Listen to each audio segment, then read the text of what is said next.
Então, bom dia, pessoal. Mais uma vez.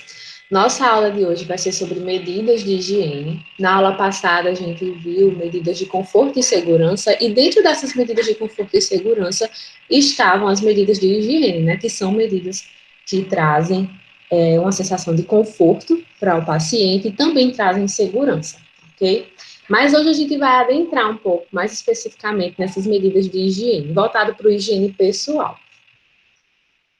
Então, a higiene pessoal, ela tem por finalidade promover o conforto, promover o bem-estar do paciente, manter e promover a higiene, preservar a saúde, proporcionar a autoestima, promover o autocuidado, né, que é quando o próprio paciente ele consegue participar do seu cuidado, executar ações do cuidado, promover hidratação da pele e das mucosas, e evitar infecções, né? Então, está também ligado à questão da segurança do paciente, porque ele evita infecções.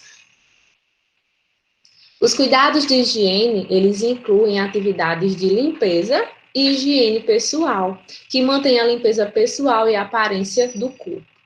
Então, as atividades de higiene pessoal, como tomar um banho ou ducha, escovar os dentes e passar o fio dental, lavar e pentear os cabelos e realizar cuidados com as unhas. Essas atividades de higiene pessoal, elas promovem conforto e relaxamento.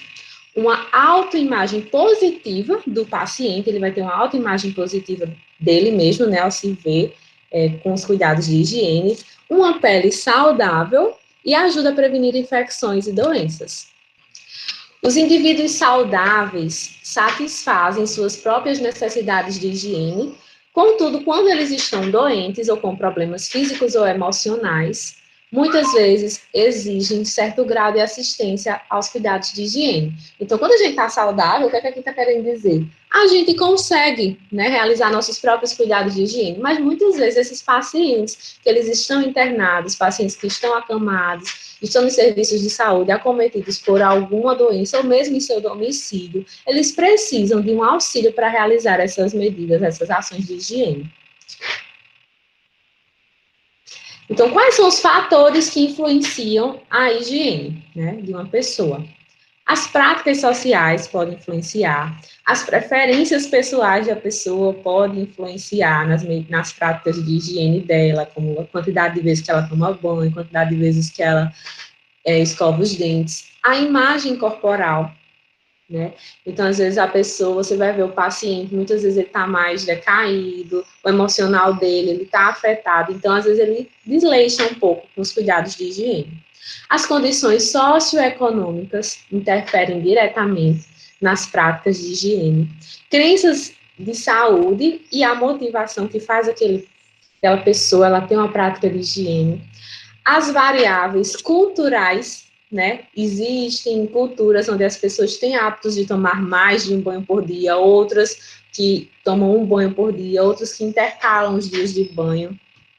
As fases de desenvolvimento, né? Se é uma criança, se é um adolescente, se é um adulto, se é um idoso, isso influencia também na frequência e nos hábitos de higiene. E a condição física da pessoa, né? Se ela é uma pessoa que ela está saudável, se é uma pessoa que está doente, isso também influencia na frequência e nos hábitos de higiene.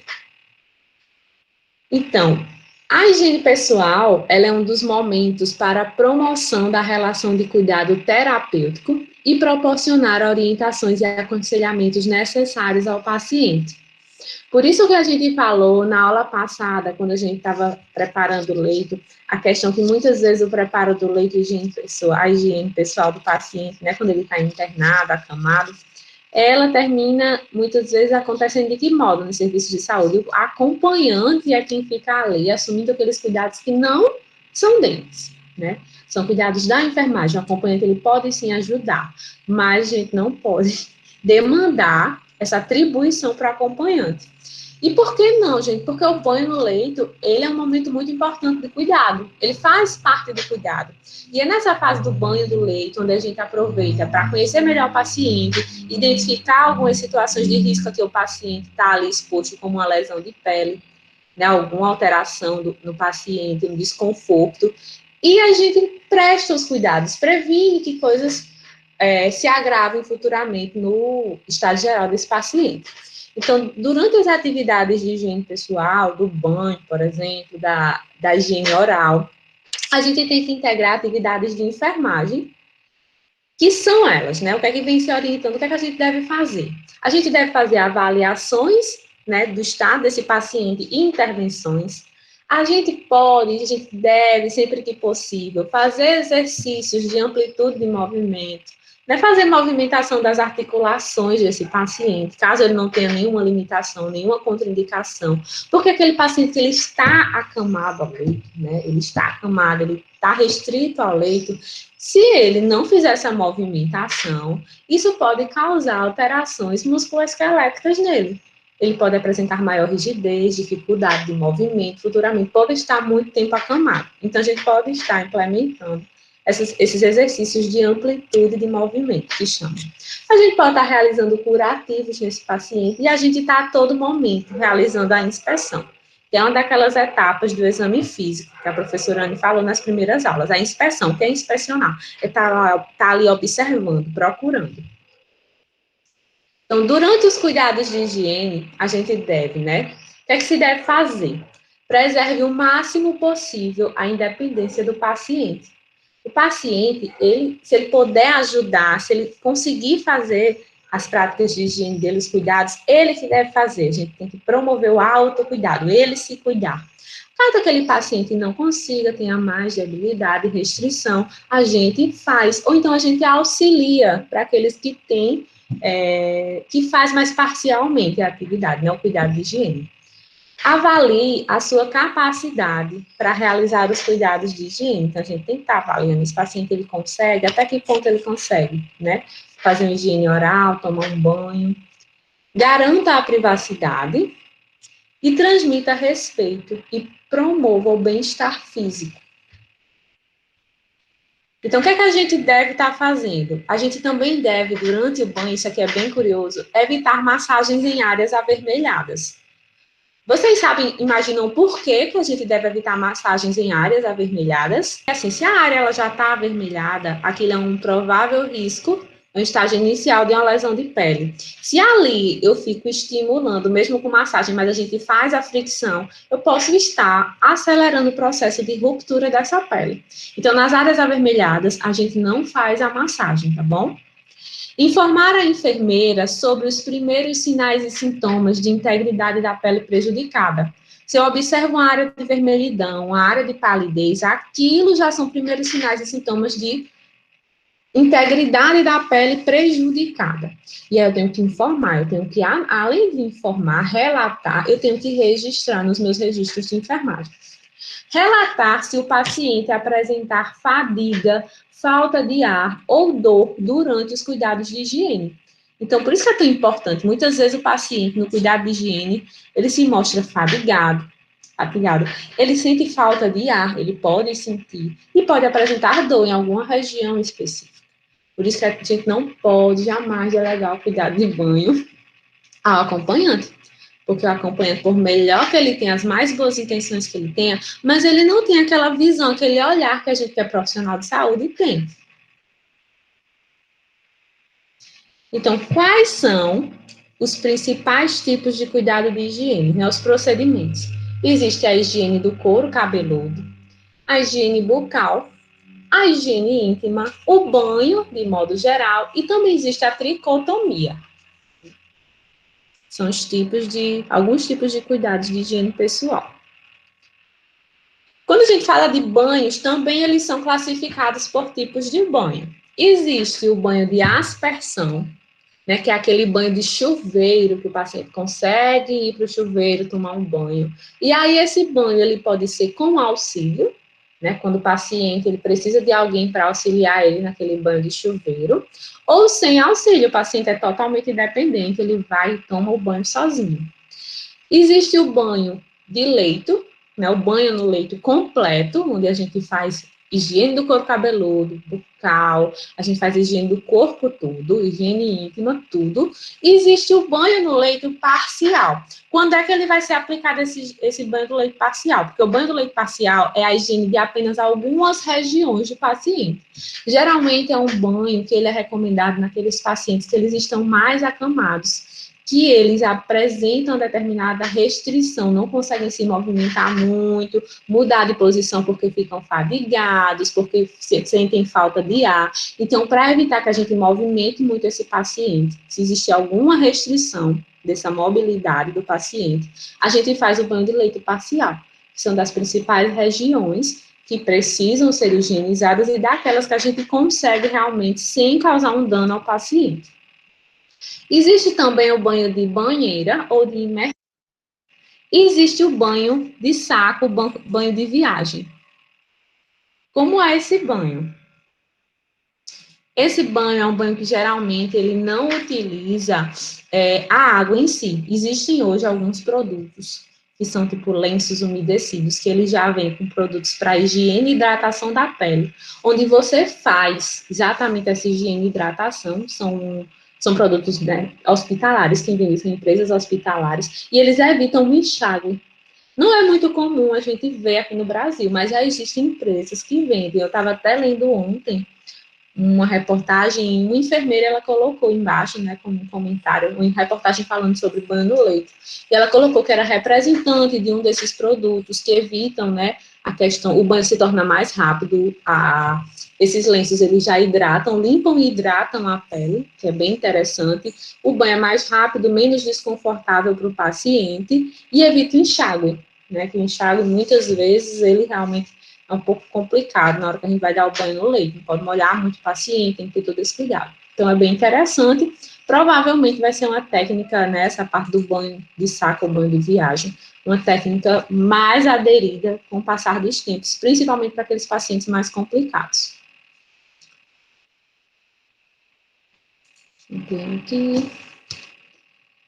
E aí, independente do tipo de banho que o paciente recebe, se é o de aspersão, né, que é aquele do chuveiro, se é o banho no leito, se é o banho de viagem, independente do tipo de banho que ele vai receber, a gente tem que usar algumas diretrizes, né? Que é o quê? A gente sempre tem que proporcionar privacidade a esse paciente.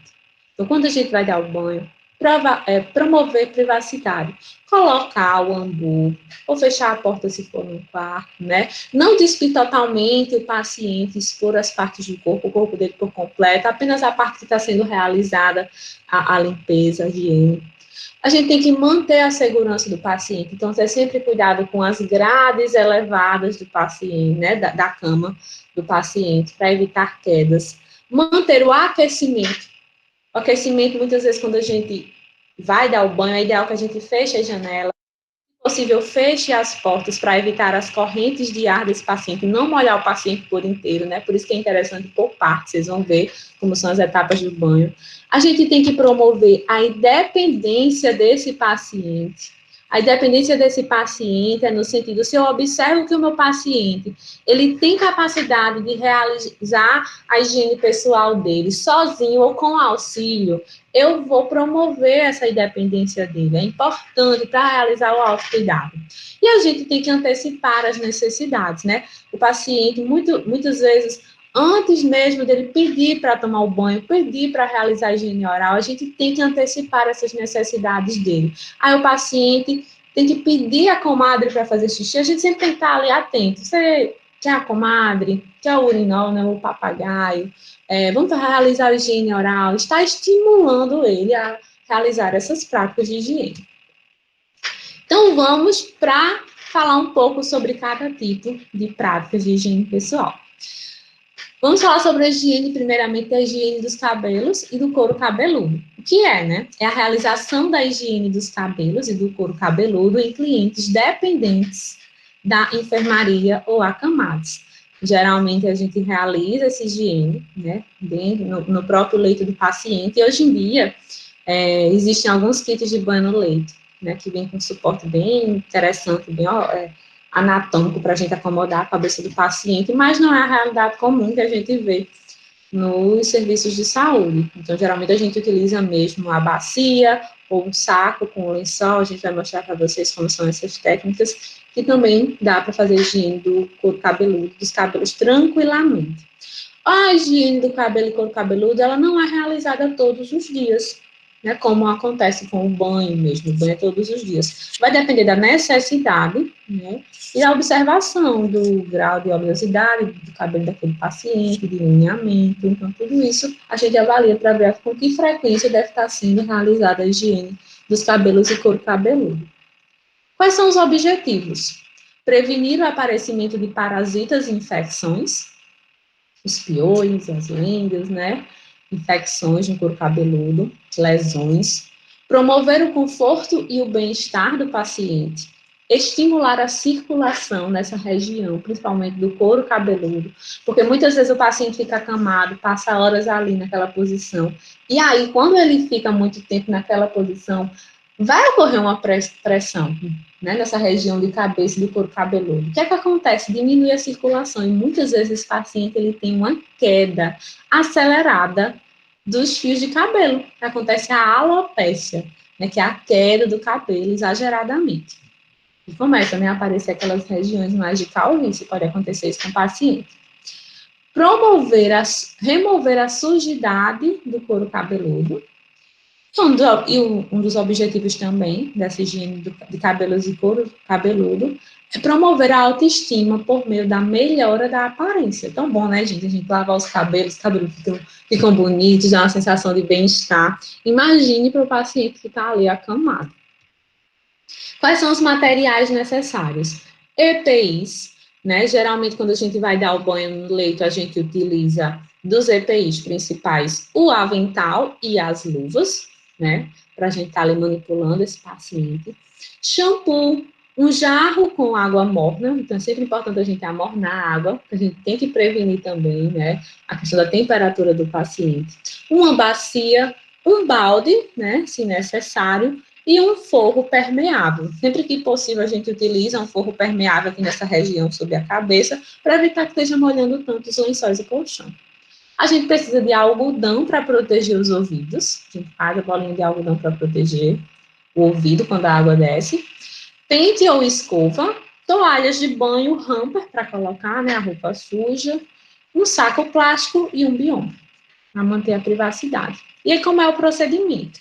Eu vou falando aqui do procedimento para vocês tentarem, né, ter uma sequência lógica na cabeça de vocês, e aí vocês vão assistir o vídeo, depois de terminar aqui esse encontro online da gente, vão assistir o vídeo que está lá no CIGA.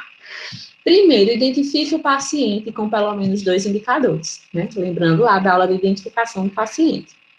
Antes de lavar os cabelos do paciente, determine se não há contraindicações ao procedimento. Aquele paciente realmente ele pode, né, realizar, existe alguma contraindicação no prontuário? Separar o material necessário, orientar e explicar ao cliente sobre o procedimento, isolar a cama com um biombo para manter a privacidade. Devemos fechar portas e janelas, né, para diminuir também as correntes de ar. E dispor o material sobre a mesa auxiliar. Depois disso, a gente higieniza as mãos, coloca os EPIs e coloca o paciente em posição dorsal, né? Como está aqui na foto, nessa posição aqui. Retira o travesseiro, coloca o forro impermeável ou uma toalha sobre a cabeça para evitar que molhe a cama. Pentear os cabelos para evitar embaraço. Sempre é importante, antes de realizar, né, de molhar o cabelo, a gente está penteando para evitar embaraços e retirar os embaraços já existentes. Proteger os canais auditivos com pequenas bolas de algodão, tá aqui, o paciente, e colocar a bacia sobre a cabeça. A gente pode sim colocar a bacia aqui, com uma das mãos, né, segurar a cabeça do paciente, com a outra aí, realizando os cuidados, ou então pedir para alguém auxiliar nessa etapa, né, realmente, de segurar a cabeça do paciente enquanto a pessoa está fazendo a massagem, a limpeza do couro cabeludo, dos cabelos. Aqui na foto, ela não utilizou a bacia, ela utilizou o lençol com um saco plástico. Ele vai descendo por aqui, tem um balde aqui embaixo que vai escoando a água. Eu acho essa daqui uma das técnicas mais confortáveis para o paciente e também mais fácil de quando o profissional está dando banho sozinho, que é o que acontece assim, na maioria das vezes nos serviços. Então, a gente começa, depois que posiciona a cabeça, né, sobre essa região que vai acomodar a água, você começa a irrigar os cabelos e a cabeça com a água morna. Aqui na imagem anterior tem, né, aqui com a jarra, começou a irrigar. Depois disso, aplica o shampoo, ensaboar e massagear o couro cabeludo com a ponta dos dedos com delicadeza, né, aquela velha massagem com a ponta dos dedos. Lavar a cabeça do cliente, levantar a cabeça do cliente ligeiramente com uma das mãos para lavar a parte posterior, né, que é essa parte aqui de nuca e da lateral da cabeça. E posteriormente, no final, enxaguar o cabelo. Retira o algodão do canal auditivo. Retirar a bacia, né, que está sobre a cabeça do paciente. Secar e pentear a cabeça do cliente com a toalha. Trocar a roupa de cama, se necessário, se tiver sido molhada, retirar os EPIs, higienizar as mãos e realizar as anotações de enfermagem. Tranquilo, né? Então, vamos seguindo.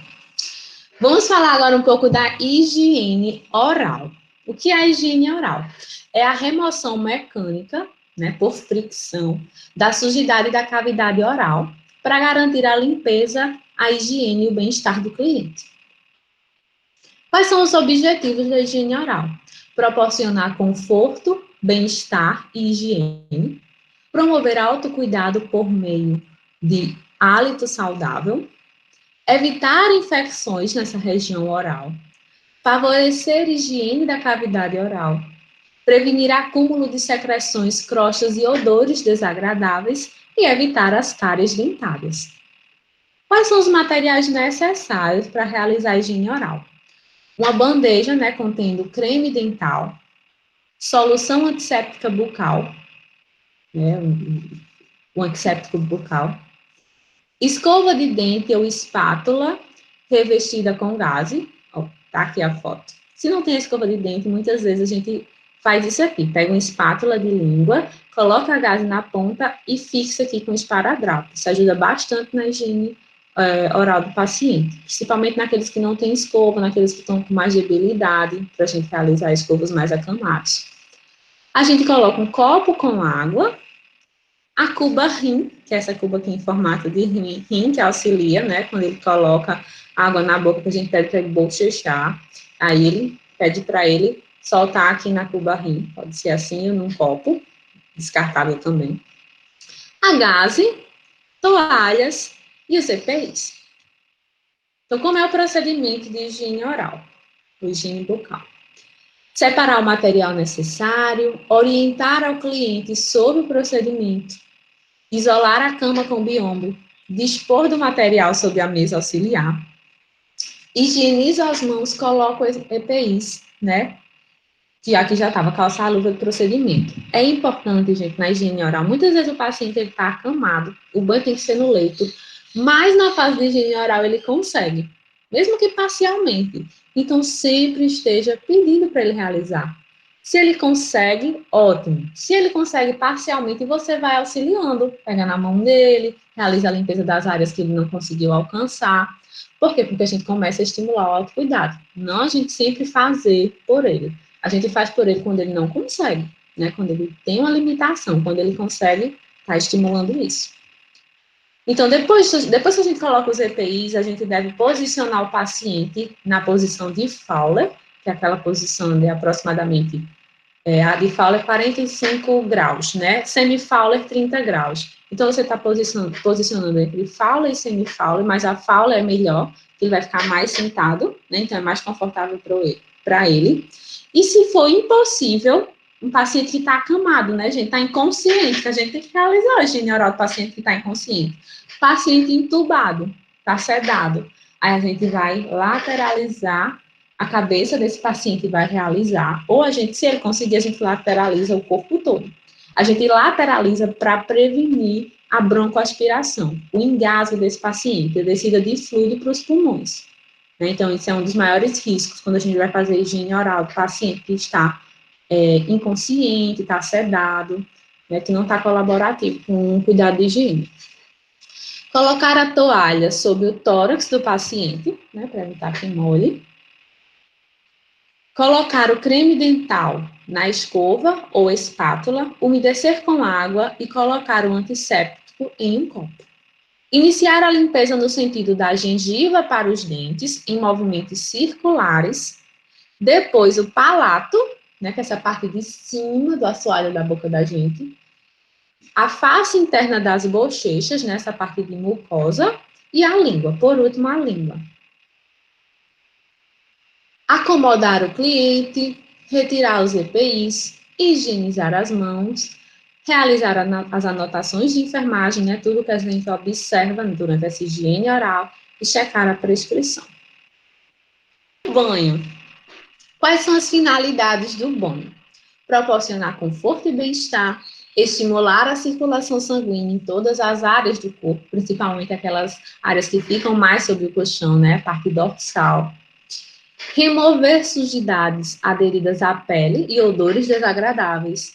Remover células mortas e micro-organismos, que a todo tempo nossas células estão sendo renovadas, existem micro-organismos que residem, né, sobre a nossa pele.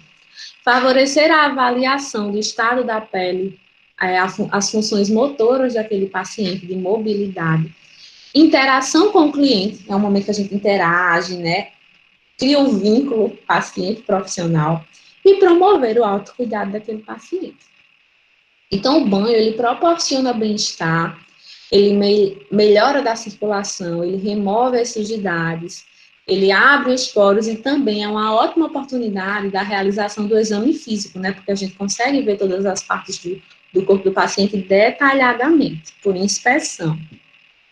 Aqui tem uma foto do banho no leito, aqui é no manequim, né, que eu encontrei na internet. Aqui 2 profissionais, né, eles já estão se auxiliando, se ajudando para ser mais rápido, mais ágil o banho no leito. E aqui vocês observam, o manequim tá entubado, tem os eletrodos, aí você vai, quando chega na parte dos eletrodos, retira os eletrodos, pode retirar, né, tem que retirar rapidamente, faz a higiene rápida, seca, por isso que a por parte já retorna com os eletrodos. O paciente, mesmo entubado, né, com um tubo, vai realizar a higiene oral. É muito importante, porque esses pacientes que estão entubados, eles criam muita secreção, e essas secreções, elas podem favorecer a ocorrência de pneumonias por causa da ventilação mecânica. Então, a gente tem que estar realizando a higiene oral. Lesões também, oral, pode acontecer em decorrência do tubo, tem que estar realizando sempre a higiene. Quais são os materiais necessários para o banho no leito? EPIs, o biombo para favorecer a privacidade, as roupas, né, que são as roupas de cama que a gente viu lá na aula anterior, as roupas do paciente, utensílios como bacias, jarro com água morna, cuba-rim, o hamper para colocar as roupas sujas, né, os lençóis, comadre papagaio, para a gente sempre no início do procedimento estar oferecendo para caso ele queira, né, as eliminações deles, vesicais ou intestinais, ele está realizando.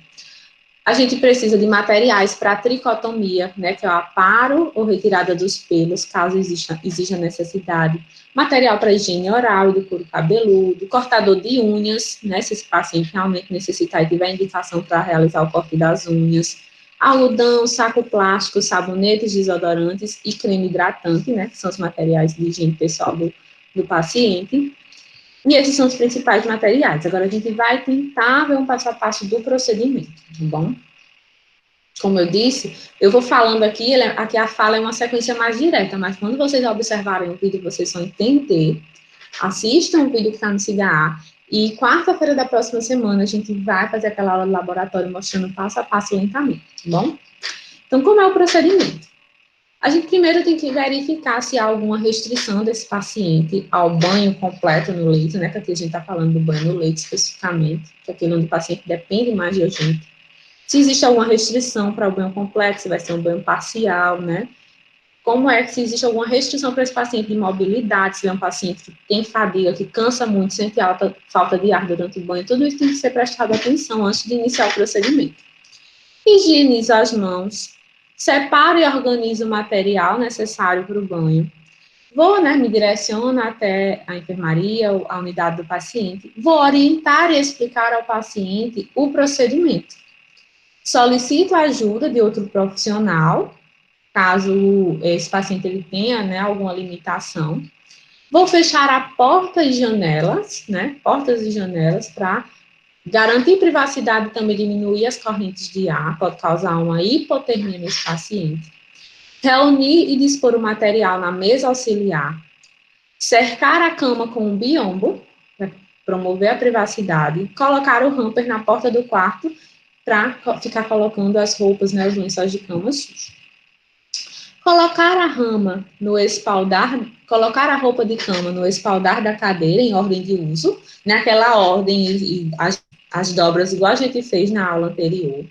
Higienizar as mãos, colocar EPIs, verificar se a cama está travada, é muito importante, né, para quem ocorra movimentação durante o banho, risco de queda nesse paciente.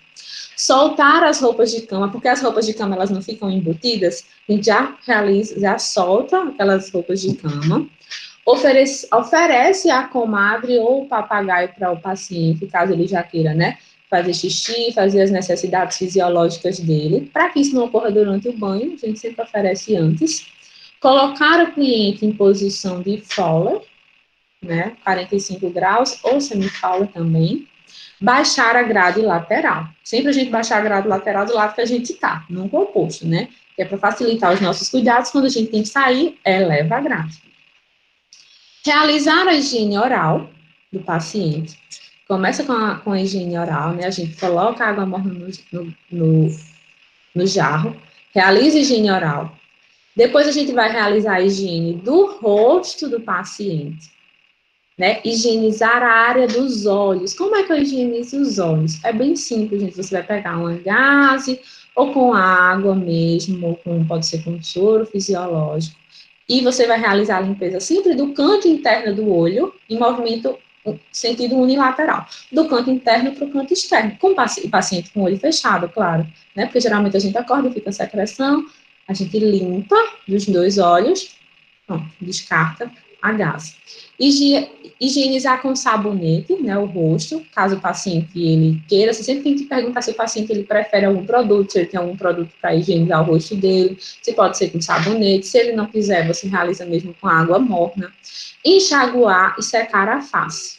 Nariz, orelhas e pescoço e nuca, né, com a toalha que está no tórax. A gente realiza a higiene do rosto, de modo geral, e seca. Você pode realizar a primeira higiene do couro cabeludo? Geralmente a gente começa por ela. Higieniza o couro cabeludo, depois vem para o rosto. Sempre o banho é no sentido céfalo-caudal, de cima para baixo. Quando não precisa higienizar o couro cabeludo, que não precisa ser feito todos os dias, depende da necessidade do paciente, a gente começa pelo rosto, como foi colocado aqui. Remover a vestimenta, não expor o paciente. O paciente, depois que a gente segue da higiene de couro cabeludo e rosto, a gente vai realizar o que? A higiene dos membros. E muitas vezes a gente já vai tirar, né? Vai retirar a camisola, a roupa do paciente. E aí esse paciente está com os equipamentos, com soro no braço. Aí a gente tira primeiro do braço que está sem os equipamentos e depois tira a roupa do paciente pelo braço que está com os dispositivos. E aí a gente começa a fazer a higiene dos membros superiores, né? Ensaboar, enxaguar e secar os membros superiores, punho, antebraço, braço e axila.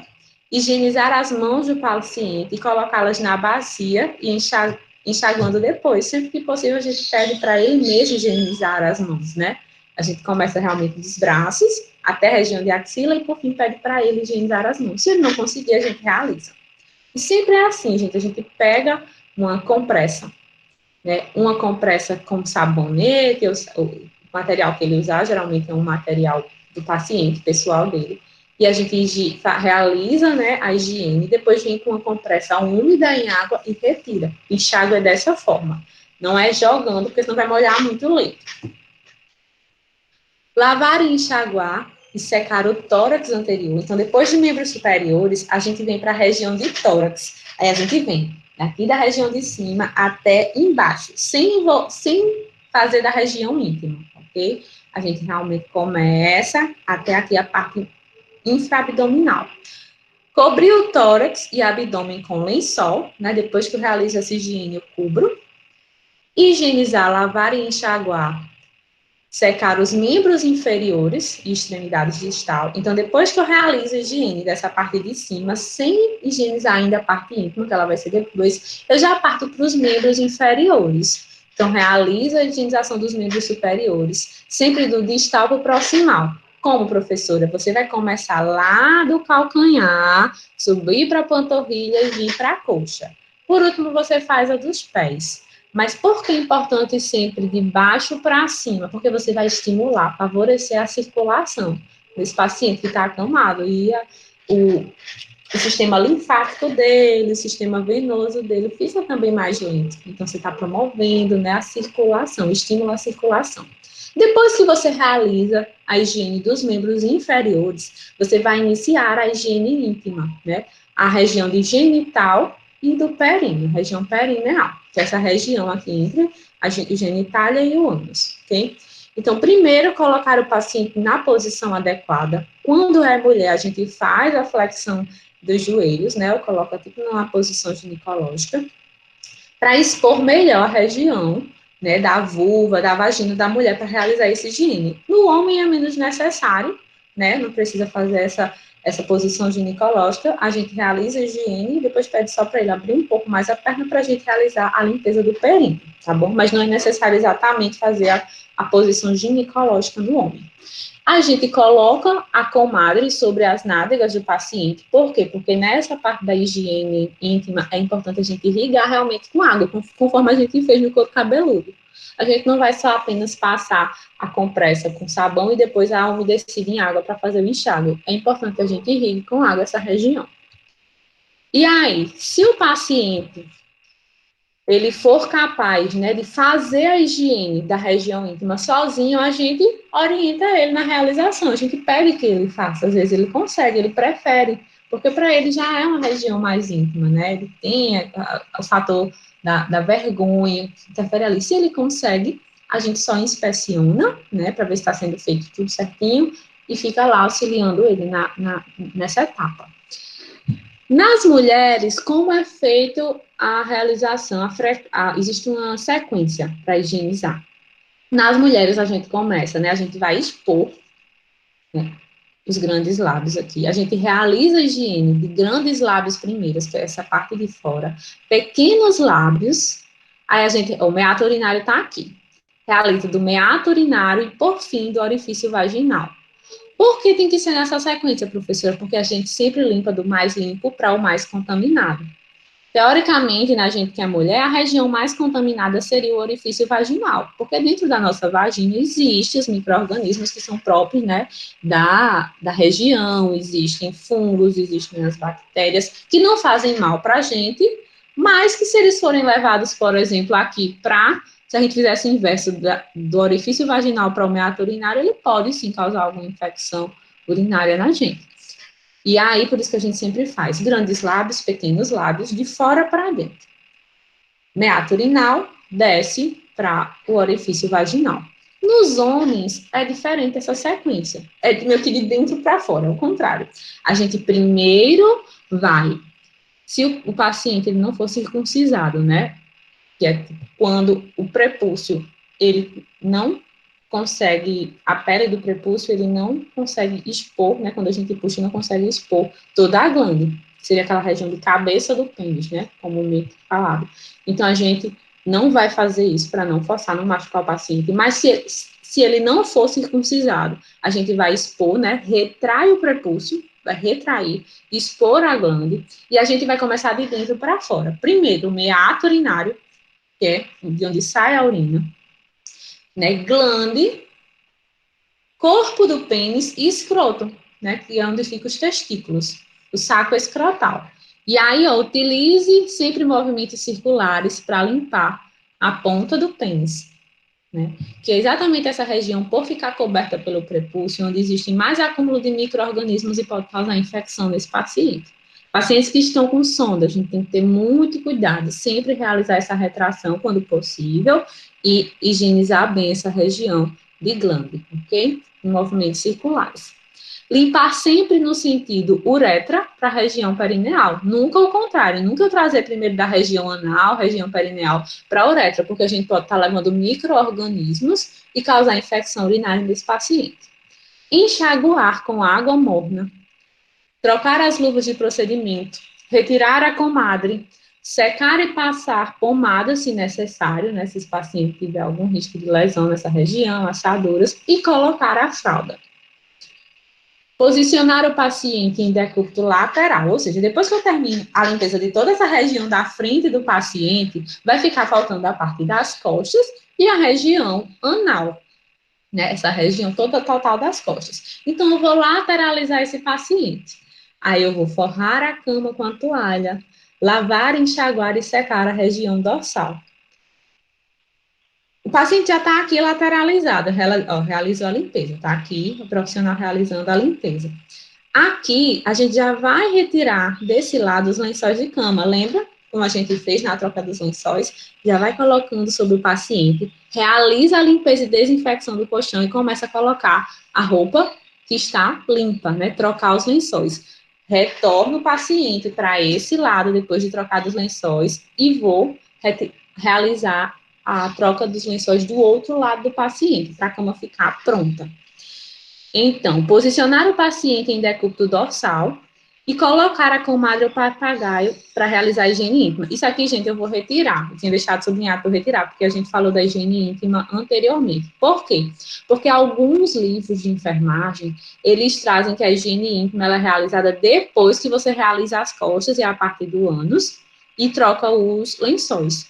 E outros não. Eu prefiro realmente, pensando pela lógica, realizar logo a parte toda da frente, faz a higiene íntima, por último, da parte da frente, lateraliza o paciente, faz as costas, troca o lençol e quando você volta, o paciente já está ok. Porque se eu deixar para realizar a higiene íntima do paciente, depois que eu troco os lençóis, a gente não tem que jogar água, então a gente termina correndo o risco de molhar aqueles lençóis que estão limpos e já foram trocados. Então, esse aqui eu vou retirar. Depois que você realiza a higiene dessa região de costas, né, do ânus do paciente, você vai virar o paciente em decúbito dorsal e ok, o paciente está ok, né? Porque eu fiz a higiene das costas, limpei o colchão, troquei os lençóis, coloquei a fralda no paciente. A gente já aproveita para colocar a fralda aqui no paciente lateralizado. Vou dispor da fralda aqui. Quando ele vira, ele já está em cima da fralda. E a gente vai só fazendo os ajustes e coloca. Então, aí o paciente já está pronto. Vou cobrir o paciente, né? Colocar a roupa. Então, tá ok. Se for necessário, realizar a massagem, né, de conforto no paciente, aproveitar esse momento que ele está lateralizado, que você está fazendo aqui a higiene do colchão, higienizou as costas, e fazer massagem. Então, gente, depois disso, né, que a gente conclui essa etapa, que houve toda a parte de higiene do paciente, do banho no leito, trocou os lençóis, está tudo pronto, a gente vai trocar as luvas, tira as luvas, tira os EPIs. Se necessário, a gente vai pentear os cabelos do paciente, quando a gente faz a higiene do couro cabeludo e cabelos. Se for necessário, a gente corta as unhas. Nem sempre se corta as unhas, principalmente de pacientes diabéticos, porque tem que ter um cuidado maior, muitas vezes precisa de um profissional que tenha um cuidado específico, né, para cortar as unhas, porque a gente tem que sempre cortar as unhas retas, ou então, na maioria das vezes, nem corta, só lixar, depende muito das condições do paciente nessa questão de cortar unhas. E recolher os materiais, realizar, retirar os EPIs, né, de modo geral, higienizar as mãos e fazer as anotações de enfermagem. Então, o banho, gente, é um procedimento complexo.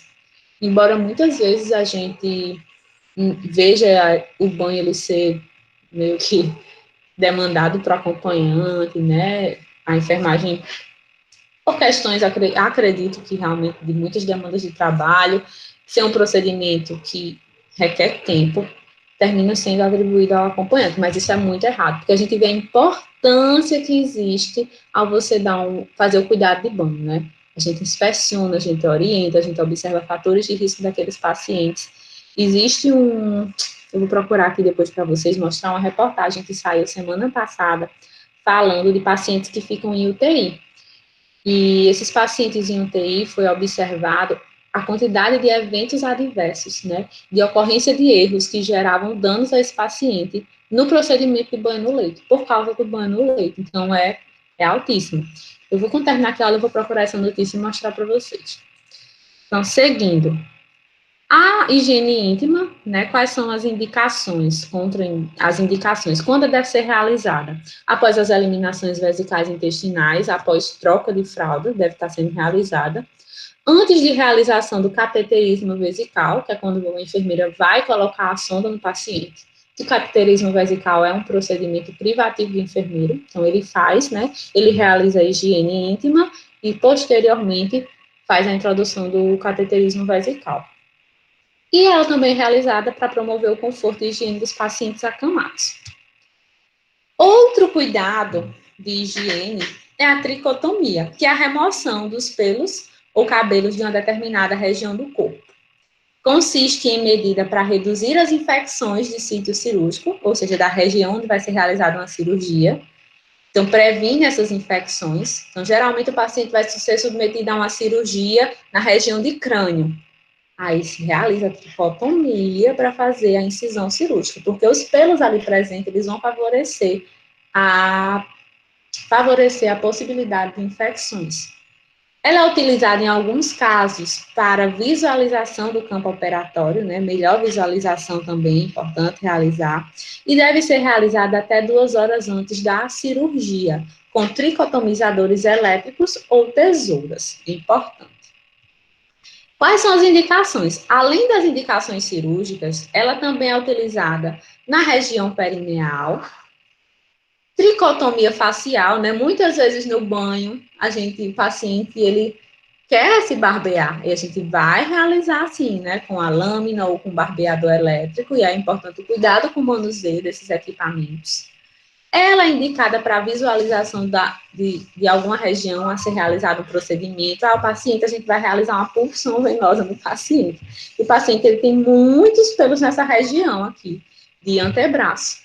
E aí, o que é que eu vou fazer? A gente pode, sim, né, estar realizando a tricotomia, sempre com a autorização do paciente, perguntar. E ela também é realizada por estética, né, e aparência, para o paciente, né, a autoimagem do paciente melhorar, e para a higiene. Quais são os materiais necessários? Uma cuba-rim ou bacia, um tricotomizador ou tesoura. Geralmente a gente, quando os pelos estão muito grandes, a gente primeiro utiliza a tesoura e depois utiliza, né, o barbeador elétrico, ou se for necessário mesmo a lâmina, mas com muito cuidado, porque muitas vezes o que se alegam das lâminas, né?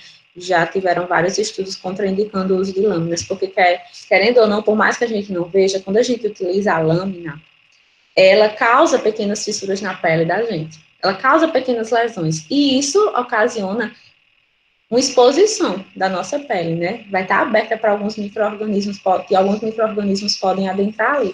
Então, se evita utilizar a lâmina, só se necessário.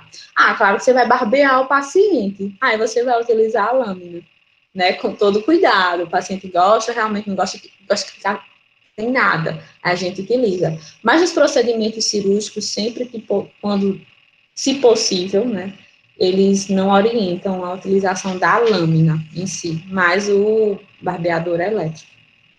A gente utiliza gaze, solução antisséptica com clorexidina, para limpar, né, lavar essa região posteriormente, um saco plástico e toalha, luvas de procedimento, biombo e sabonete.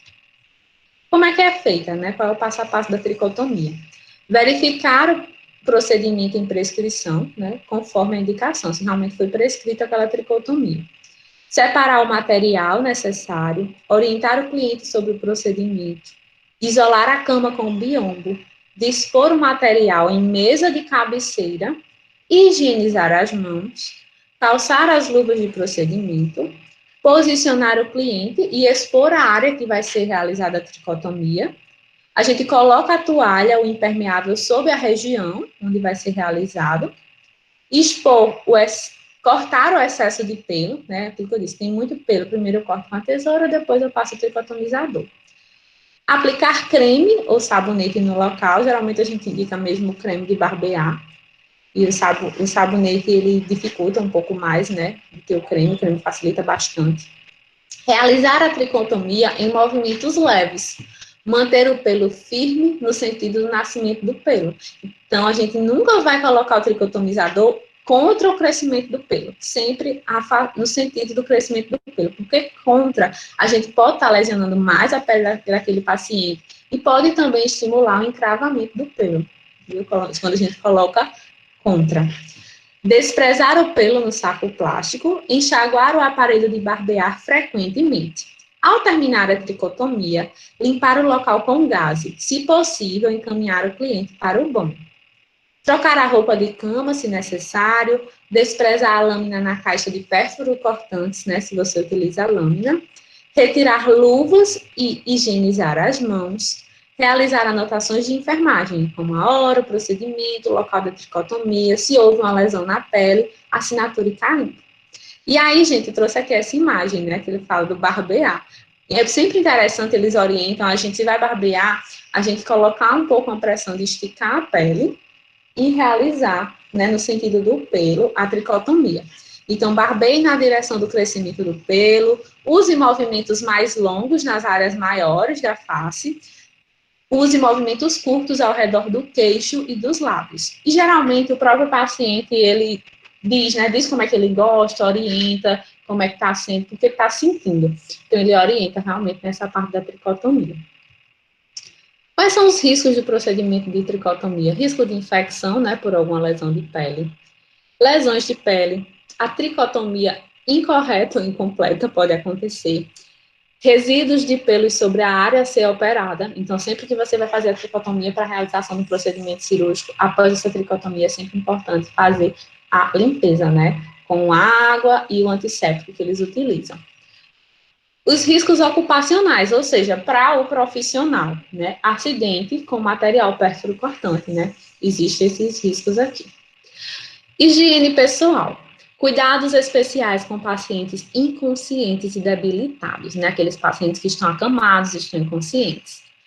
Posicionar adequadamente o paciente para diminuir a chance de aspiração, né? A gente sempre que possível botar em decúbito lateral, isso é na higiene oral, porque existe o risco de aspiração, como eu já havia falado. Utilizar de modo seguro o catéter de sucção oral. Muitas vezes, quando a gente vai realizar a higiene oral nesses pacientes que estão inconscientes, ele não consegue, né, cuspir, colocar para fora a água, então a gente utiliza o aspirador, o catéter de sucção, que a gente vai colocando e já vai aspirando, para evitar que esse líquido, ele desça e vai bater nos pulmões do paciente. Relatar à enfermeira se você observar sinais de integridade da mucosa da boca comprometido. Informar sobre qualquer sangramento, reação dolorosa, tosse excessiva ou obstrução das vias aéreas do paciente durante a higiene oral. E aqui eu trouxe, né, o paciente lateralizado, aqui ele utilizou um protetor de língua, colocou para evitar que o paciente ele fechasse a boca. Sempre é importante a gente nunca colocar o dedo na boca do paciente, porque ele pode se prender e morder você, causar um acidente. Então, ou você coloca o protetor de língua para você ir realizando higiene, o paciente sempre com a cabeça lateralizada, ou então você utiliza as espátulas de língua mesmo. Faz aquelas como eu mostrei com a gaze, né? A espátula de língua com a gaze, esparadrapo, para você estar, à medida que está limpando, também está auxiliando na abertura da boca desse paciente. E aqui, por fim, sempre que possível, aplicar um hidratante, né, nessa região de boca. Um hidratante à base de água, é o mais indicado.